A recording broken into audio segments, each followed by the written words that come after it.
मराठा साम्राज्य, मराठा साम्राज्य में आगे अब देखते हैं। जैसे कि पीछे हम पढ़े थे पिछली वीडियो में, शिवाजी द्वितीय है ना, शिवाजी द्वितीय और ताराबाई, ठीक है। शिवाजी द्वितीय और ताराबाई, जो लोग ना देख रहे उसे देखने को मिलेंगे। शिवाजी द्वितीय और ताराबाई को पढ़े थे। अब उनकी बात मैंने आपको सिखाया था कि शिवाजी के पिता का नाम क्या था? राजाराम, राजाराम था ना, राजाराम, ठीक है। शिवाजी के पिताजी का नाम, शिवाजी द्वितीय का पिताजी का नाम राजाराम था। और राजाराम किसकी बाद राजा बने थे? तो बने थे संभाजी की बाद, छत्रपति बने थे।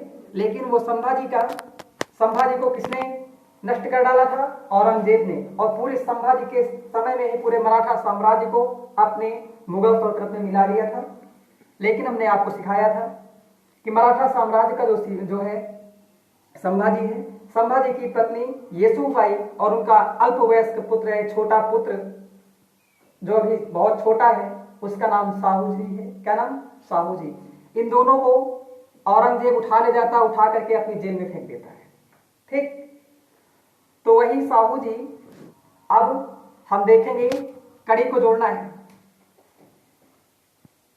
हम देखें कि राजाराम का पुत्र शिवाजी और शिवाजी की माता अर्थात राजाराम की पत्नी येसुबाई है ना, येसुबाई, इनके नेतृत्व में पूरा मराठा साम्राज्य पुनः स्वतंत्र कराया गया। कहानी समझिएगा, ठीक है। पूरा मराठा साम्राज्य पुनः स्वतंत्र कराया गया। किसके नेतृत्व में? क्या बोलते हैं, उल्टा होगा, अच्छा कोई बात नहीं, देखते हैं।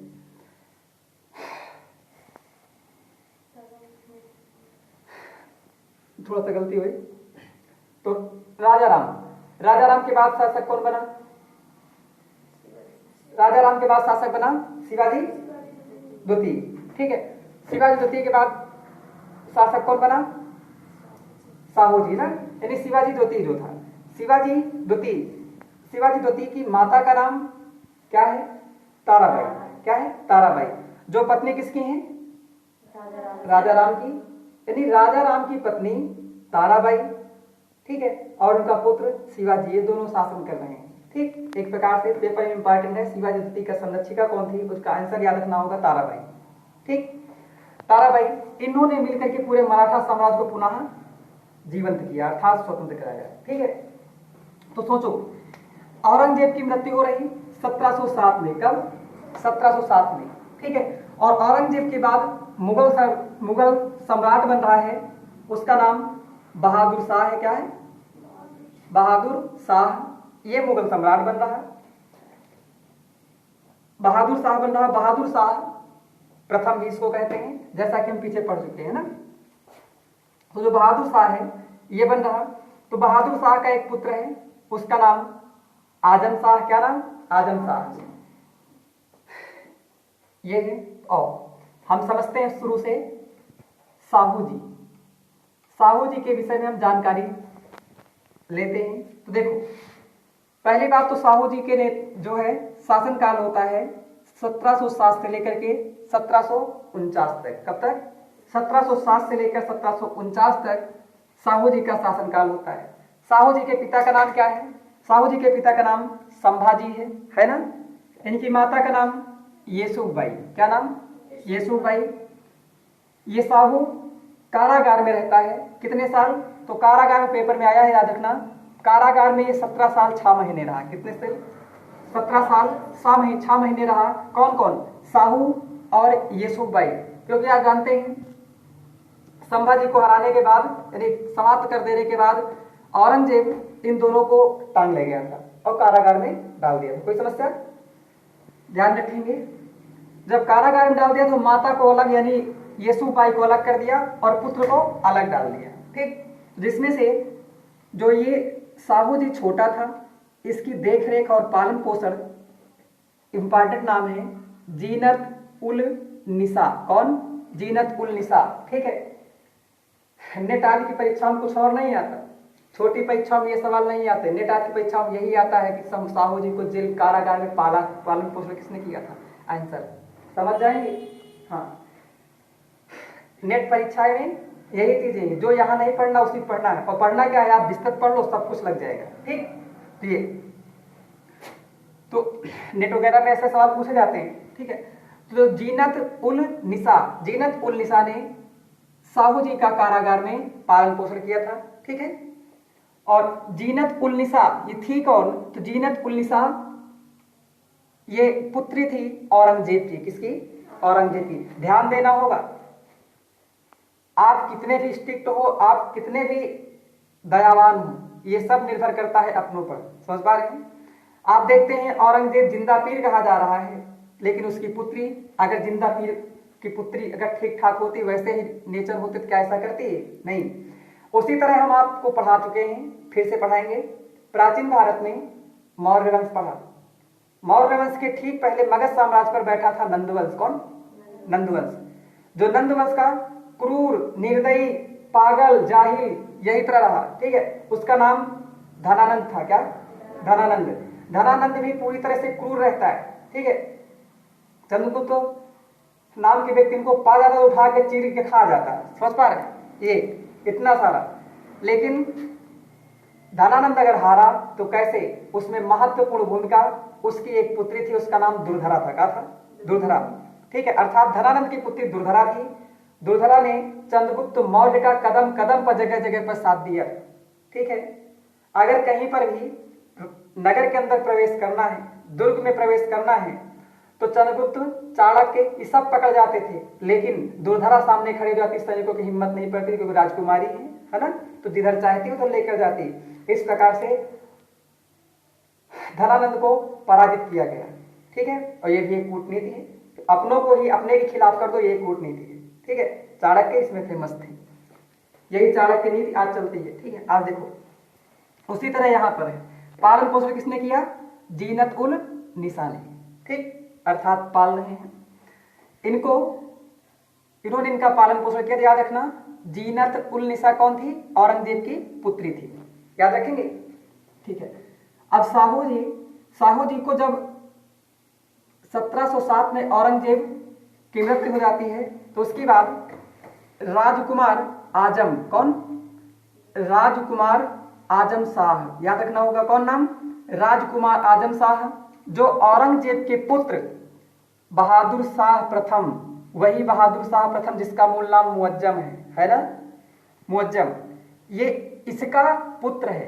कौन? आजम शाह। ठीक है, राजकुमार आजम शाह बहादुर शाह प्रथम का पुत्र है। बहादुर शाह प्रथम पुत्र किसका है? औरंगजेब का, क्योंकि औरंगजेब के बाद बहादुर शाह प्रथम ही सम्राट बन रहा है। अच्छा, इसने जो है साहू जी को छोड़ देता है, अर्थात मुक्त कर देता है जेल से।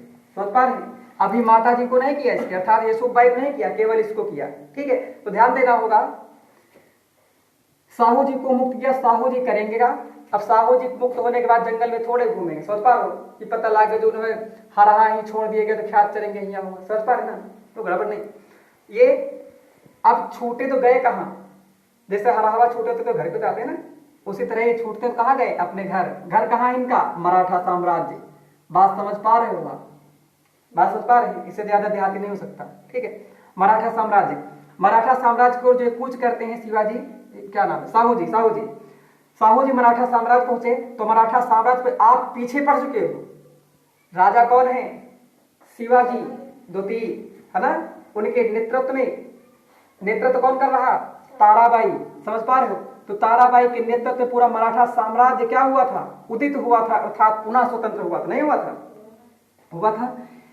जब ये ताराबाई ने स्वतंत्र कराया, इसमें था कौन? सेना उन्नत रही होगी ना, तो सेना में इनके एक सेनापति था, उसका नाम क्या था? जनाजी जाधव। समझ पा रहे हैं? जनाजी जाधव ताराबाई का सेनापति था, और ताराबाई का पेशवा, पेशवा कहे तो राजा के बाद का दूसरा पद। ठीक है, पेशवा उस समय कौन बन गया था? उसका नाम है बालाजी विश्वनाथ। क्या नाम है? बालाजी विश्वनाथ। इंपॉर्टेंट सवाल है।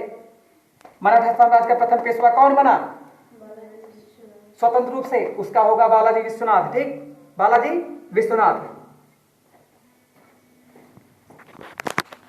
विश्वनाथ था। ठीक, बालाजी विश्वनाथ कौन था? पेशवा किसका, ताराबाई का। तो जरा सोचो, अब ये साहू जी पहुंचता है ताराबाई के पास, और ये ताराबाई है कौन, तो ठीक ठाक देखा जाए तो इसकी चाची अर्थात दूसरी माँ है ना, नहीं है। इनसे कहता भैया कि हमको हमारा साम्राज्य दे दो, तो क्या ताराबाई देंगी? जरा आप सोचो, अगर आपके पूर्वजों ने किसी चीज को लुटा दिया हो, आप उसको जीतोगे, क्या उसको देना पसंद करोगे? नहीं। उसी प्रकार से ताराबाई ने इसको भगा दिया, ठीक है। और जाहिर सी बात, कहा होगा कि बप्पा तुमने गंवा दिए, तू लेने का सही है ना। तो ताराबाई ने इसको भगा दिया, किसको, साहू जी को। तो साहू जी भाग गया तो करे क्या, कोई ना कोई तो कार्य करेगा ना। तो इसने अर्थात साहू जी को ताराबाई ने साम्राज्य देने से मना कर दिया। तो यह साहू जी पहुंचा कहां, संपर्क किया, कुछ ना कुछ तो देखा होगा ना बालाजी विश्वनाथ के पास। बालाजी विश्वनाथ ने इसको कुछ ना कुछ इशारा जरूर किया होगा, समझ पा रहे हैं, क्योंकि इनको भी राजा बनना है, ठीक है। वही जैसे अभी थोड़ी समय बाद देखो, कुछ समय के पहले अभी अखिलेश यादव और वो एक जने निकल के आ गए ना, पात्र है, ठीक है, दूसरी पार्टी के, वो निकल के आ गए। जाहिर बात उनको कुछ ना कुछ अखिलेश यादव ने कहा होगा, तुमको कुछ ना कुछ जरूर बनाएंगे, सरकार बनेगी, समझ पा रहे हो। तभी तो इसमें भाग आए, कांग्रेस में भाग जाते, समझ पा रहे हो ना। अर्थात मौका देख के चौका मारा। तो वही हाल यहाँ पर स्वामी प्रसाद वाला मानो हाल ये किए होंगे, कौन, बालाजी विश्वनाथ, ठीक है। क्योंकि उन्होंने सोचा होगा इसको उठा के अपने अंडर में कर लेंगे, हम बन जाएंगे राजा, समझ पा रहे हो।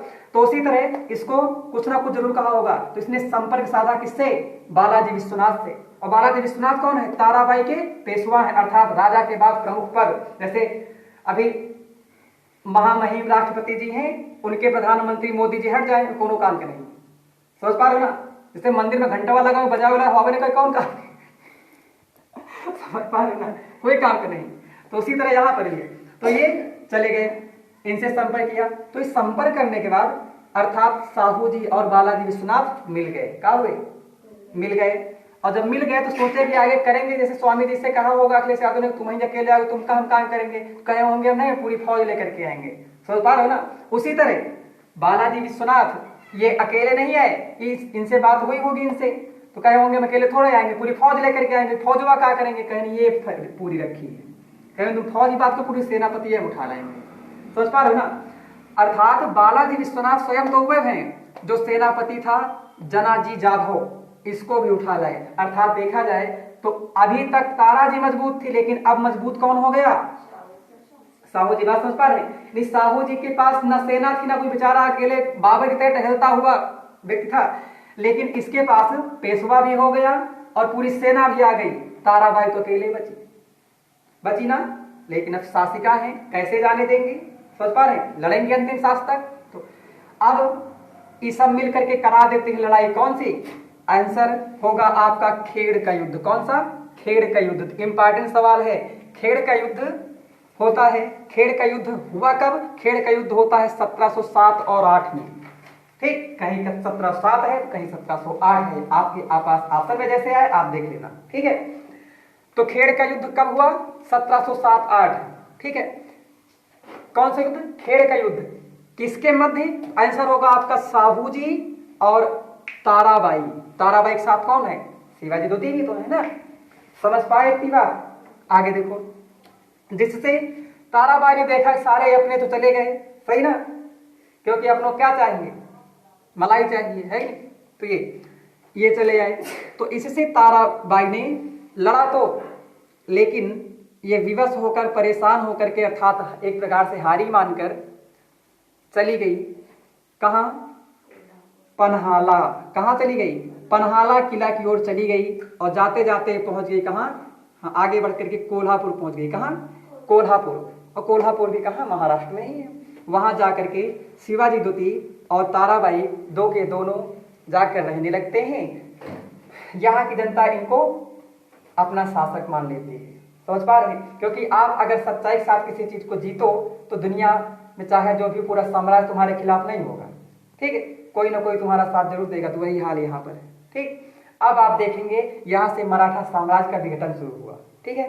क्योंकि इधर साहू जी, अब साहू जी जीत गए तो साहू जी सतारा में अपना राज्याभिषेक कर रहे हैं। कहां पर, सतारा में, ध्यान देना, सतारा में साहू जी अपना राज्याभिषेक कर रहे हैं।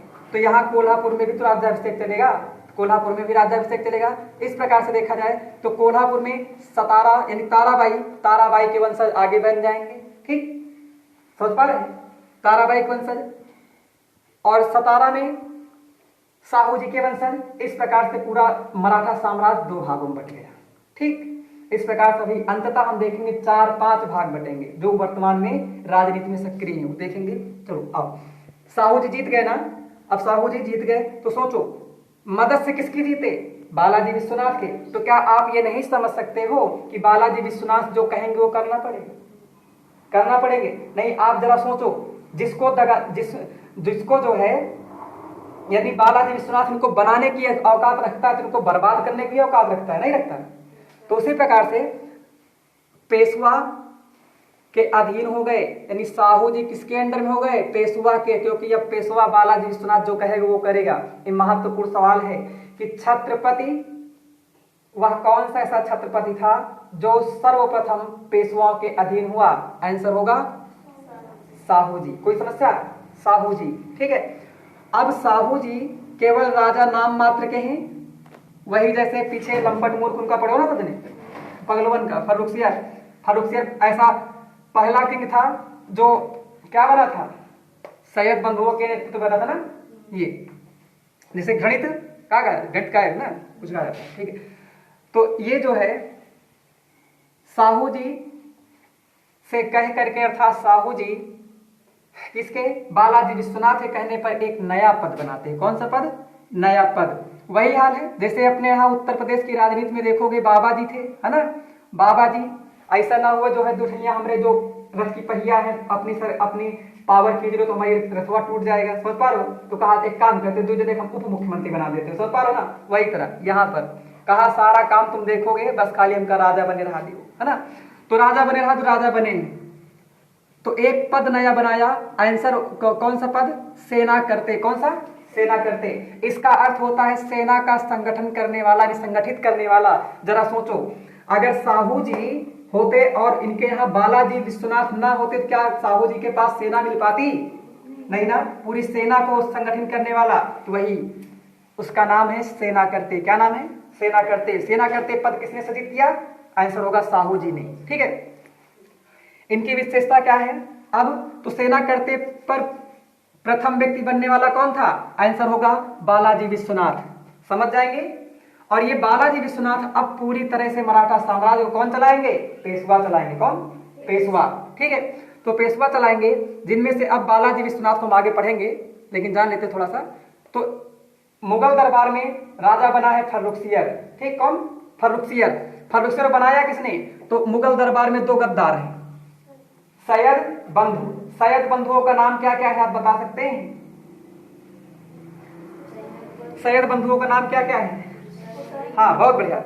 दोनों सैयद बंधुओं का नाम, एक का नाम हुसैन अली, एक का नाम अब्दुल्ला, है ना। एक का नाम हुसैन अली, दूसरे का नाम अब्दुल्ला। ठीक, हुसैन अली और अब्दुल्ला ये 2 गद्दार हैं, और इधर ये बन गए। ये दोनों मिलकर के सैयद बंधु बुलाते हैं बालाजी विश्वनाथ को, कहते हैं कान को दौड़ते हुए चले आओ, हमको फर्रुखसियर को पद से हटाना है। ठीक है, तो जाते हैं बालाजी विश्वनाथ सैयद बंधुओं की मदद करते हैं और फर्रुखसियर समाप्त कर दिए जाते हैं, हटा दिए जाते हैं। ठीक है, अब देख रहे हो मुगल साम्राज्य में सैयद बंधु जिसको चाहेंगे राजा बनाएंगे, और राजा बनाएंगे किसके कहने पर? आंसर होगा मराठाओं के कहने पर। ठीक, एक प्रकार देखा जाए अप्रत्यक्ष रूप से दिल्ली भी पेशवाओं के अंडर में हो गई और छत्रपति भी पेशवाओं के अंडर में हो गया। अब यहां से आपका शुरू होगा मराठा साम्राज्य में एक नया युग, जिसे हम कहेंगे पेशवा युग। कौन? पेशवा युग। अब जरा सोचो, आपका फायदा खत्म, रिश्ते खत्म। तो उसके लिए मुगल साम्राज्य को बनाने के लिए सैयद बंधु हैं, उधर सैयद बंधु गद्दार हैं, इधर मराठा में कौन है? बाजीराव, हाँ बालाजी विश्वनाथ। कौन? बालाजी विश्वनाथ। इन दोनों के मध्य में एक संधि होती जिसे हम मुगल मराठा संधि के नाम से जानते हैं। ये होती कब है? 1719 में। समझ पाए? अब हम इसके अगला पार्ट आगे बताएंगे। इतनी बात समझ पाओ?